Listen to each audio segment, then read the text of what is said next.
नमस्कार, जय हिंद मेरे प्यारे साथियों। कैसे हैं भाई? उम्मीद करते हैं आप सब लोग बढ़िया होंगे। तो प्यारे साथियों, आज की इस प्यारी सी वीडियो में हम पढ़ने वाले हैं क्लास 12th मैथमेटिक्स से एक बहुत ही महत्वपूर्ण, बहुत ही प्यारा सा टॉपिक है।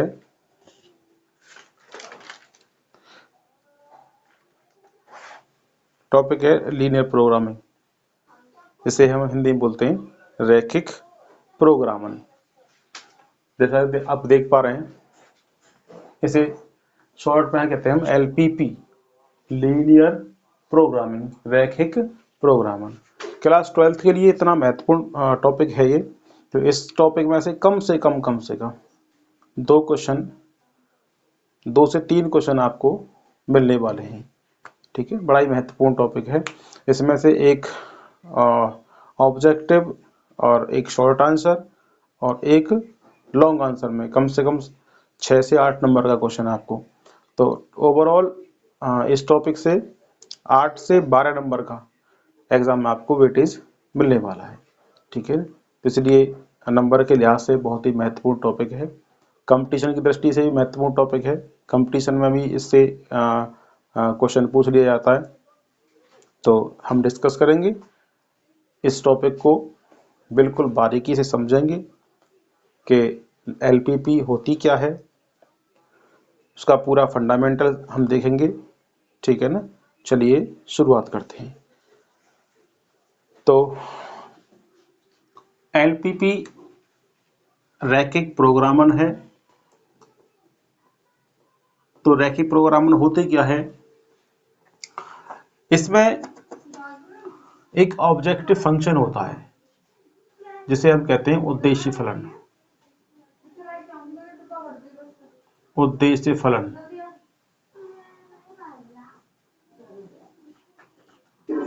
इसे बोलते हैं ऑब्जेक्टिव फंक्शन।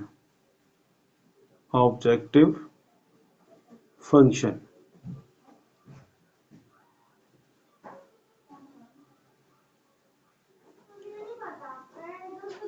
देखिए, ऑब्जेक्टिव फंक्शन 2 वेरिएबल्स या 2 से ज्यादा वेरिएबल्स का एक ऐसा फंक्शन होता है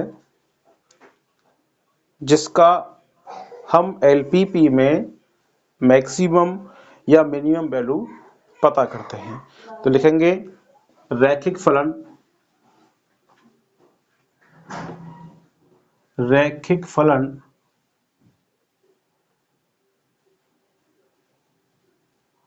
z बराबर, इसको z से नोट करते हैं, ax प्लस by, जहां a तथा b अचर राशि हैं। ये कांस्टेंट वेरिएबल है, कांस्टेंट है, ये अचर राशि है। ठीक है, जिसका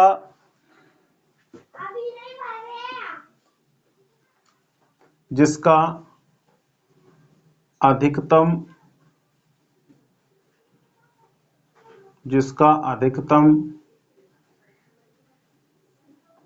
तथा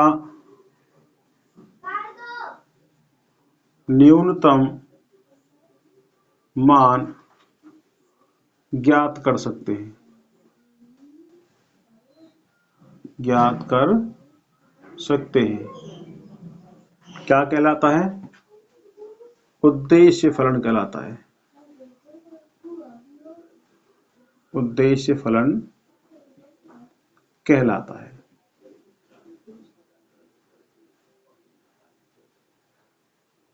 ठीक है, जैसा कि आपको दिखाई दे रहा है क्वेश्चन या जो हमारी प्रॉब्लम्स है LPP की, रैखिक प्रोग्रामन की जो समस्या है, उस समस्या संबंधी जो हमारा फंक्शन बनता है, ऑब्जेक्टिव फंक्शन बनता है, उसमें उसका अधिकतम या न्यूनतम मान अगर हम ज्ञात कर सकते हैं तो उसे हम क्या कहेंगे? हम उद्देश्य फलन कहेंगे, ऑब्जेक्टिव फंक्शन कहेंगे उसे हम। ठीक है ना, कि जो हमारा उद्देश्य है वो हमारा फंक्शन बताएगा कि हमारा क्या उद्देश्य है इसमें। ठीक है। अच्छा, उद्देश्य फलन के अलावा अगली हेडिंग है इसमें व्यवरोध। व्यवरोध को बोलते हैं इंग्लिश में कंस्ट्रेंट। कंस्ट्रेंट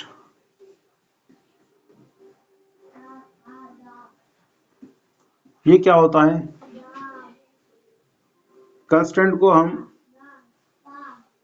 शर्तें भी कह सकते हैं। मतलब कुछ कंडीशन होंगी, उन कंडीशनों के अंडर, है ना,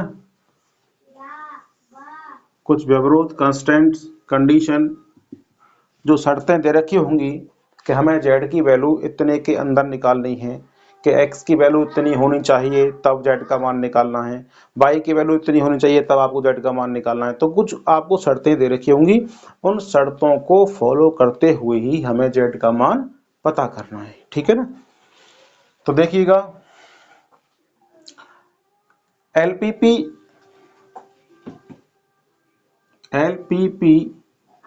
समस्याओं में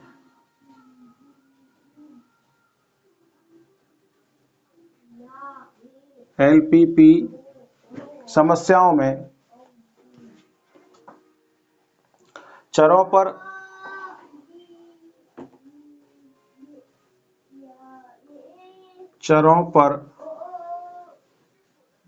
वे प्रतिबंध चरों पर वे प्रतिबंध जो असमीकाओं के रूप में होते हैं, जो असमीकाओं के रूप में होते हैं,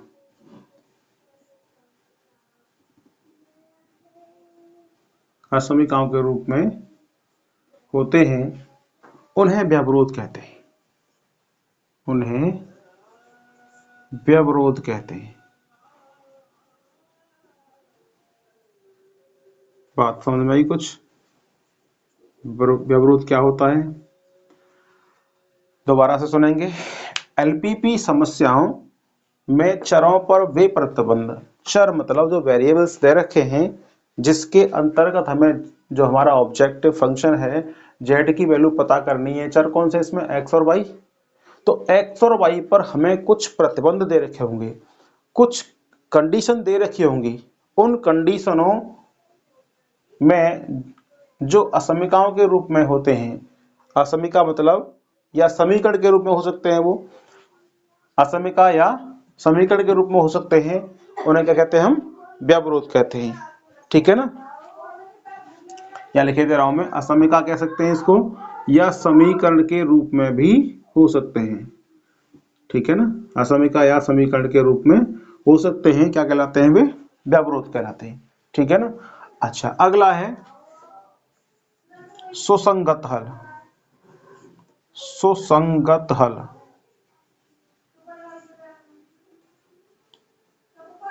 ये क्या होता है? इसे बोलते हैं फीजिबल सॉल्यूशन।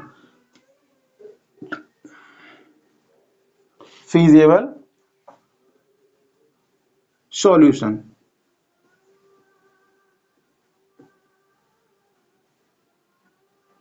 ये क्या होता है भाई?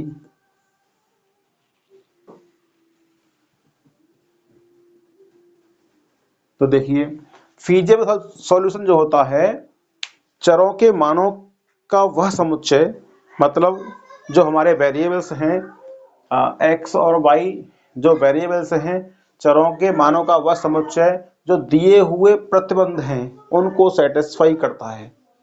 चरों के मानों का वह समुच्चय, वो सेट, वह समूह जो जो व्यवरोध हैं, कंस्ट्रेंट हैं, शर्तें हैं, उन शर्तों के को फॉलो करता है, वो कहलाता है क्या चीज? सुसंगत है। तो हम लिखेंगे इस बात को, एलपीपी में आए चरों का वह समुच्चय, चरों के मानों का वह समुच्चय जो दिए प्रतिबंध या व्यवरोध, दिए व्यवरोधों का, व्यवरोध दिए गए व्यवरोध या जो प्रतिबंध है, या प्रतिबंध है जो प्रतिबंधों को संतुष्ट करता है,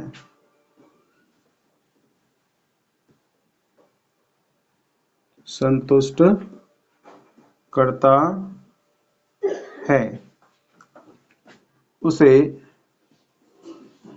सुसंगत हल कहते हैं, सुसंगत हल कहते हैं। ठीक,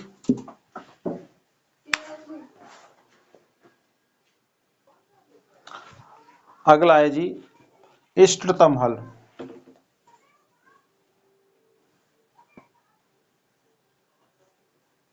इष्टतम हल क्या होता है?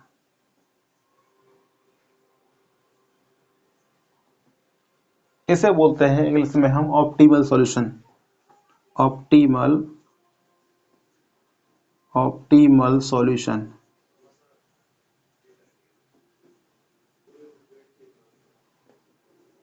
ये क्या होता है जी? एलपीपी में जो चरों के मानों का सेट बना है, बहुत सारे मान हैं जिसमें हमारे जो प्रतिबंध हैं, कंडीशन हैं, व्यवरोध हैं, उनको फॉलो किया गया है। ठीक, तो जितने भी वेरिएबल्स आए हैं उनका वैल्यू आई है, सॉल्यूशन निकल के आए हैं। अच्छा, उसके अंतर्गत मतलब सुसंगत हल का वह मान जो हमारे ऑब्जेक्टिव फंक्शन z के अधिकतम मान को शो करता है, z के अधिकतम मान को निरूपित करता है, उसे कहते हैं हम क्या? इष्टतम हल। मतलब जो हम चाहते हैं निकालना, जो हमारा ऑब्जेक्टिव फंक्शन है, जिस ऑब्जेक्टिव फंक्शन को हम निकालना चाहते हैं, उसका मैक्सिमम मान निकालना चाहते हैं या मिनिमम मान निकालना चाहते हैं, ठीक है ना? तो वो चीज अगर प्राप्त हो जाए हमें, तो लिखेंगे इसमें सुसंगत हल, सुसंगत हल का वह मान जो z मिनिमम या z मैक्सिमम, z मिनिमम या z मैक्सिमम को निरूपित करता है, को निरूपित करता है,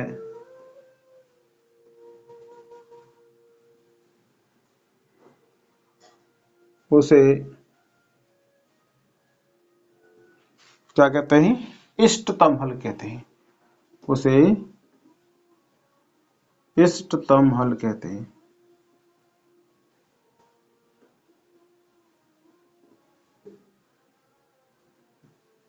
तो चलिए एक एग्जाम्पल के माध्यम से हम इन चारों चीजों को समझेंगे, ठीक है?